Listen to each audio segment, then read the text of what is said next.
இந்த நிலாவ மட்டும் நம்ம புரிஞ்சுக்கவே முடியல அப்படின்னு நினைக்கிறவங்க மறக்காம கமெண்ட்ல சொல்லுங்க. ஏற்கனவே நம்ம லாஸ்ட் வீடியோல வந்து சொல்லியிருப்போம். நிலா வந்து நிலாவும் சோழனும் விவாகரத்து வாங்கிருவாங்க. அதாவது நிலாவுக்கும் சோழனுக்கும் விவாகரத்து குடுத்துருவாங்க. நிலா வந்து விவாகரத்து வேணும்னு தான் சொல்லுவாங்க அப்படின்னு சொல்லிட்டு, ஒரு சிலர் வந்து கமெண்ட்ல என்னைய கழிவுகளையும் ஊத்தியிருந்தாங்க. இல்ல நிலா வந்து சோழன லவ் பண்ண ஆரம்பிச்சுட்டா, கண்டிப்பா சேர்ந்து தான் வாழ்வாங்க. இவங்களுக்கு விவாகரத்து நடக்காது அப்படின்னு சொல்லிட்டு. பட் இதுதான் வந்து ஸ்டோரியேன்னு. இவங்க வந்து விவாகரத்து ஆனதுக்கப்புறம் தான் உண்மையாவே டீப்பா கல்யாணம் அதாவது லவ் பண்ணுவாங்க. கல்யாணம் பண்றதுக்கு அடுத்து அரேஞ்ச் பண்ணுவாங்க.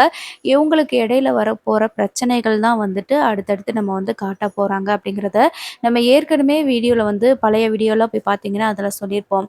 ஸோ, இப்போ அதே தான் நான் மறுபடியும் சொல்றேன். இப்போ இவங்களுக்கு வந்துட்டு விவாகரத்து வந்துட்டு ஆயிருது. அதாவது நிலா வந்து மொத நாள் நைட்டு நம்ம சேரன்ன கேட்பாங்க. "நாளைக்கு கோர்ட்டுக்கு ஹியரிங் வந்திருக்கு. நீங்க போறீங்கல்லப்பா? என்னப்பா நீ வந்துட்டு விவாகரத்து வேணும்னு தான் சொல்ல போறியா?" அப்படின்னு சொல்லிட்டு கேட்பாங்க. அப்ப நிலா வந்து சொல்லுவாங்க, "இல்ல கொஞ்ச நாளாவே வந்து எனக்கு சோழன ரொம்ப பிடிச்சிருக்குது அண்ணே. நான் சோழன் கூட சேர்ந்து வாழணும்னு தான் நினைக்கிறேன்." அப்படின்ற மாரி சொல்லுவாங்க. கோர்ட்ல போய் "உன்னோட முடிவ மாத்திக்க மாட்டேலப்பா?" அப்படின்னு சொல்லி கேட்கும்போது, "கண்டிப்பா இல்லண்ணே. நான் வந்து சோழன் கூட தான் சேர்ந்து வாழ்வேன்." அப்படின்ற மாதிரி சொல்லிட்டு தான் கோர்ட்டுக்கு போயிருப்பாங்க. ஸோ சோழன் வந்துட்டு ரொம்ப சந்தோஷத்துல தான் இருப்பாரு. ஏன்னா சேரன் வந்து நிலா கிட்ட பேசினது எல்லாத்தையுமே சொல்லியிருப்பாங்களா, அதனால கோர்ட்டுக்கு போனதுமே நிலா வந்து இந்த விவாகரத்து வேண்டான்னு தான் சொல்ல போறாங்கன்னு நெனச்சுட்டு, சந்தோஷமா இருக்கும்போது என்ன பண்ணிருவாங்க அப்டின்னா, நிலா வந்துட்டு எங்களுக்கு விவாகரத்து வேணும் அப்டின்ற மாதிரி சொல்லிருவாங்க. அதுக்கப்புறமா கோர்ட்ல வந்து என்ன பண்ணிருவாங்கன்னா, சரி இவ்ளோ ஸ்ட்ராங்கா இருக்கிறதுனால, நான் வந்து உங்களுக்கு விவாகரத்து குடுத்துர்றேன் அப்டின்ற மாதிரி சொல்லிருவாங்க. ஸோ இதனால இப்ப நம்ம சோழனுக்கு வந்து என்ன பண்றதுன்னு ஒண்ணுமே புரியல. ஏன்னா ஜட்ஜ்மெண்ட் ஆயிருச்சு. இவங்க 2 பேருக்கு விவாகரத்து குடுக்கலாம் அப்படின்னு சொல்லிட்டு, விவாகரத்து வழங்கப்பட்டது அப்படின்ற மாரி சொல்லிடுறாங்க. நிலா கிட்ட வந்து சோழன் வந்து கேட்குறாங்க, "ஏன் நிலா? எதுக்கு இப்படி சொன்ன?" அப்படின்னு சொல்லிட்டு கேட்குறாங்க. "என்கிட்ட எதையுமே கேட்காதீங்க சோழன். எல்லாமே உங்க நல்லதுக்கு தான் நான் பண்ணியிருக்கிறேன். எனக்கு விவாகரத்து தேவைப்பட்டுச்சு. அதனால தான் நான் சொன்னேன்." அப்படின்னு சொல்லிடுறாங்க. அதுக்கப்புறமா விவாகரத்தையும் வாங்கிட்டு என்ன பண்றாங்கன்னா, நேரா கார் எடுத்துட்டு வீட்டுக்கு தான் போறாங்க. வீட்டுக்கு போனதுமே வந்து சோழன் வந்து ரொம்பவே வருத்தத்தோட ரூம்குள்ள போய் பூட்டிட்டு அழுதுட்டுருக்கிறாரு. அப்போ நிலா வந்து அமைதியா உட்காந்துட்டுருக்கும்போது சேரன் கேட்குறாங்க, "என்னாச்சுப்பா? விவாகரத்து குடுக்கலைலப்பா உங்களுக்கு? வேணான்னு சொல்லிட்டேலப்பா நீயி? என்னப்பா ஆச்சு?" அப்படின்னு சொல்லி கேட்கும்போது, "அதெல்லாம் இல்லண்ணே" அப்படின்னு சொல்லிட்டு நிலா வந்து விவாகரத்து பத்திரத்த வந்து நீட்டுறாங்க. "என்னாச்சுப்பா? நான் சோழன் கூட சேர்ந்து வாழப் போறேன்னு நீ சொல்லலையாப்பா? நீ சொன்னதுக்கு அப்புறமும் மறுபடியும் உங்களுக்கு விவாகரத்து குடுத்துட்டாங்களா? என்னாச்சுப்பா?" அப்படின்னு சொல்லிட்டு கேட்குறாங்க. "இல்லண்ணே, நான் தான் எனக்கு விவாகரத்து வேணும்னு சொன்னேன்." அப்படின்னு சொல்லி சொல்லும்போது, நம்ம பல்லவன், பாண்டி அப்படின்னு சொல்லிட்டு எல்லாருமே வந்துட்டு ஒரு மாதிரி அதிர்ச்சி ஆயிர்றாங்க. "எதுக்கு நிலா இப்படிலாம்?" அப்படின்னு சொல்லிட்டு கேட்குறாங்க. "இல்லண்ணே, அதுதான் நல்லது. சோழனுக்கு அதுதான் நல்லதுன்னு நெனைக்கிறேன். அதனால தான் நான் விவாகரத்து குடுக்கலான்னு முடிவு பண்ணியிருக்கேன். மத்தபடி என்கிட்ட எதுவும் கேட்காதீங்கண்ணே." அப்படின்னு சொல்லி சொல்லுவாங்க. சொல்லிட்டு அவங்களோட ரூமுக்கு போயிட்டு நிலாவும் உட்காந்து ஃபீல் பண்ணி அழுதுகிட்டு இருப்பாங்க.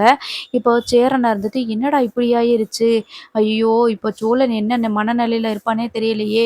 என்ன பண்ணிட்டுருக்கான்னு தெரியலையே! இப்படி ஏன் இந்த பொண்ணு நேத்து கூட என்கிட்ட சொல்லுச்சுல, நான் விவாகரத்து பண்ண மாட்டேனே! சோழன் கூட சேர்ந்து வாழணும்னு தான் நினைக்கிறேன்." அப்படின்னு சொல்லுச்சே! அதுக்கு முன்னாடி என்னாச்சு?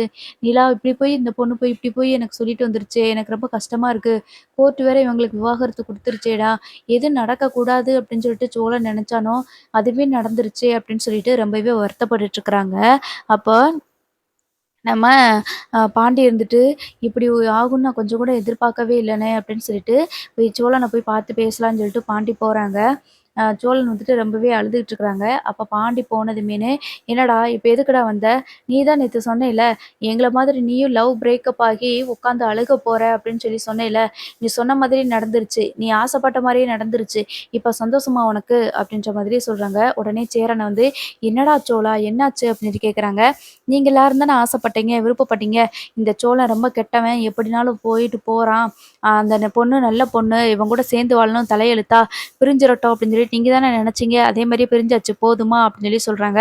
"இதோ இவன் சொன்னானே, நாங்க வந்து எங்க லவ் எல்லாத்தையும் பிரிச்சு விட்டு நாங்க இப்படி கஷ்டப்பட்டுட்டு இருக்கிறோம்ல, அதே மாதிரி நீயும் உன் லவ்வ வந்து பிரிஞ்சு பிரேக்கப் ஆகி இப்படி உட்காந்து அழுவ அப்படின்னு சொல்லிட்டு சொன்னான்ல, அவன் வயித்தெரிச்சல் தான். இப்போ மொத்தமும் போயிருச்சு. என் வாழ்க்கையே மொத்தமும் நாசமா போயிருச்சு. அவ்வளதான். எல்லாமே முடிஞ்சிருச்சு. இனிமே நான் என்னத்த சொல்றது? எனக்கு யாரையுமே பார்க்க பிடிக்கல. தயவு செஞ்சு வெளியில போறீங்களா எல்லாரும்?" அப்படின்னு சொல்லிட்டு நம்ம சோழன் வந்து கத்துறாங்க. இவங்க சோழன் கத்துறது எல்லாத்தையுமே நிலா வந்துட்டு அவங்களோட ரூம்ல வச்சு கேட்டுட்டு தான் இருக்கிறாங்க. அவங்களும் இத நினைச்சு ரொம்ப வருத்தப்பட்டுட்டே இருக்கிறாங்க. அவ்வளதான் இந்த குடும்பத்துக்கும் நமக்கும் உண்டான பந்தம் வந்து முடிஞ்சு போச்சு அப்படின்னு சொல்லிட்டு ஃபீல் பண்ணி அழுதுட்டு இருக்கிறாங்க. அப்பதான் என்ன பண்றதுன்னு ஒண்ணுமே புரியலையே! இப்பதான் சந்தோஷமா இருந்தாங்க. சோழன் கூட நிலா வந்துட்டு இப்பதான் கொஞ்சம் சந்தோஷமா பேசி சிரிச்சு இருக்கும்போது, எனக்கு ரொம்ப ஹேப்பியா இருந்தது. ஒரு நம்பிக்கை இருந்துச்சு. எப்படினாலும் இவங்க சேர்ந்து வாழ்ந்துருவாங்கன்னு சொல்லிட்டு. ஆனா, இப்படி ஒரு முடிவு எடுப்பாங்கன்னு சொல்லிட்டு கொஞ்சம் கூட நெனச்சு பார்க்கல. எதுக்கு நிலா இப்படி ஒரு முடிவு எடுத்தாங்கன்னே தெரியலையே! அப்படின்னு சொல்லிட்டு மாத்தி மாத்தி உட்காந்து ஃபீல் பண்ணிக்கிட்டு இருப்பாங்க. இப்ப என்ன பண்றது? நம்ம அவ்வளதான் அவங்களோட வாழ்க்கையே முடிஞ்சு போச்சு அப்படின்னு சொல்லிட்டு உட்காந்துட்டு இருக்கும்போது பல்லவன் வந்துட்டு, "ஏனே அவ்வளதானா? இனிமே நிலா நீ என்னோட அண்ணி இல்லையா? அவங்க 2 பேரும் இனிமே சேர்ந்து வாழ்றதுக்கு வாய்ப்பே கிடையாதா? அவங்க பிரிஞ்சுட்டாங்களா?" அப்படின்னு சொல்லிட்டு பல்லவன் சொல்லி ஃபீல் பண்ணி அழுதுகிட்டு இருப்பாங்க. "இல்லடா பல்லவா, ஏதோ நடந்திருக்குடா. ஏன்னா அந்த பொண்ணு நேத்து என்கிட்ட வந்து அவ்வளோ தூரம் சொல்லி வருத்தப்பட்டுச்சுடா. நான் சோழன் கூட சேர்ந்து வாழத்தானே போறேன்னு சொல்லுச்சுடா. அந்த பொண்ணு இந்த முடிவு எடுத்திருக்கிறதுக்கு வேற ஏதோ காரணம் இருக்குது." அப்படின்னு சொல்லி சொல்றாங்க. "என்ன காரணமா இருந்தாலும் என்னண்ணே? அவ்வளதானே, அவ்வளதான். இனிமே நிலா அண்ணி நம்மளோட அண்ணி கிடையாது. இந்த வீட்ட விட்டு அவங்களும் போயிருவாங்கல்ல." அப்படின்னு சொல்லி சொல்றாங்க. "டேய் நீ ஏன்டா அப்படிலாம் நினைக்கிற? நிலா அப்படிலாம் போக மாட்டாங்கடா." அப்படின்னு சொல்லிட்டு பாண்டி வந்து சொல்றாங்க. "ஆமாண்ணே, இத்தன நாள் வரைக்கும் நம்ம சோழன் ஒய்ஃபு நிலா அண்ணி இருந்தாங்க. இப்ப அவங்க 2 பேருக்கு விவாகரத்து ஆயிருச்சு. அவங்களுக்குள்ள எந்த ஒரு பந்தமும் இல்லன்னு கோர்ட்டே சொல்லிருச்சு, சட்டமும் சொல்லிருச்சு. இனிமே நிலா அண்ணிய இங்க இருங்கன்னு சொல்லிட்டு நம்ம சொல்லவும் முடியாதுல்ல. உடனே அவங்க காலி பண்ணி போறதுக்கும் வாய்ப்பு இருக்குதுல்ல." அப்படின்ற மாதிரி நம்ம பல்லவன் வந்து சொல்லிட்டு இருக்கிறாங்க. அப்போ சேரன் வந்துட்டு இது எல்லாத்தையுமே நினைச்சு ஃபீல் பண்ணிட்டு இருக்கும்போது, நிலாவுக்கு வந்து என்னாச்சு? திடீர்னு இந்த மனம் மாற்றத்துக்கான காரணம் என்ன? என்னவா இருக்கும்? அப்படின்னு சொல்லிட்டு யோசிச்சுட்டு இருக்கிறாங்க. அப்பதான் வந்து பார்த்தீங்கன்னா, நிலாவோட அண்ணன் நிலாவோட செல்லுக்கு வந்துட்டு ஒரு மெசேஜ் அனுப்பியிருப்பாங்க. அதுல வந்து பார்த்தீங்கன்னா, நம்ம நடேசன் அப்பா வந்துட்டு ஒரு சவாரிக்காக அங்க போயிருப்பாங்க.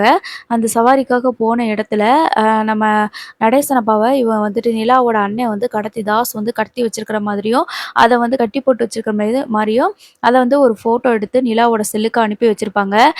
"இவரு உயிரோட வேணும் அப்படின்னு நெனச்சேன்னா, நீ மொதல்ல அந்த வீட்ட விட்டு வெளியில வரணும்." அப்படின்ற மாதிரி சொல்லியிருப்பாங்க. அது மட்டும் இல்ல, அந்த சோழனையும் மொத்த குடும்பத்தையும் நாங்க வந்து சும்மா விடமாட்டோம். நாங்க கேள்விப்பட்டோம். நாளைக்கு உனக்கு ஹியரிங் வருது அப்படின்னு சொல்லிட்டு, எல்லாமே எங்க லாயர் வந்து சொல்லிக்கிட்டு தான் இருக்கிறாரு என்ன நடக்குதுன்னு. நாளைக்கு மட்டும் ஒழுங்கா நீ விவாகரத்து வேணும்னு சொல்லு. சேர்ந்து வாழணும்னு மட்டும் சொன்னேன்னா, உனக்கு உன்னோட மாமனார பார்க்க முடியாது அப்படின்ற மாதிரி சொல்லிருவாங்க. அதுக்கு பயந்துட்டே தான் நிலா வந்து என்ன பண்ணுவாங்க அப்படின்னா, விவாகரத்து வேணும் அப்படின்ற மாதிரி சொல்லிருவாங்க. அப்பதான் வந்து அந்த குடும்பத்து ஆட்கள எதுவும் பண்ண வேண்டாம். நம்ம இந்த குடும்பத்தில இருக்கிற வரைக்கும் தானே இவங்கலாம் சேர்ந்து நம்ம இவங்க எல்லாரையுமே வந்துட்டு பழி வாங்கிட்டு இருப்பாங்க. நம்ம இந்த குடும்பத்த விட்டு போயிட்டா, இந்த வீட்ல இருக்கவங்க எல்லாரும் நிம்மதியா இருப்பாங்கல்ல, அப்படின்ற மாதிரி நம்ம நிலா வந்து நெனச்சிருப்பாங்க.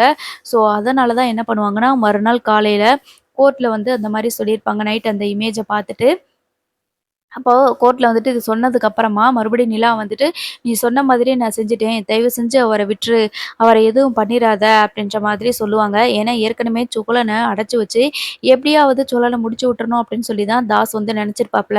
அதேமாரி இவரு கிடைச்சிறதுனால, கையில சிக்கினதுனால என்ன பண்ணிடுறாங்கன்னா, இதுதான் சமயம்னு யூஸ் பண்ணி நிலாவ வந்து விவாகரத்து வாங்குறதுக்கு சம்மதிக்க வச்சுடுறாங்க. அதனால, "நீ சொன்னது மாதிரி நான் கோர்ட்ல சொல்லிட்டேன்.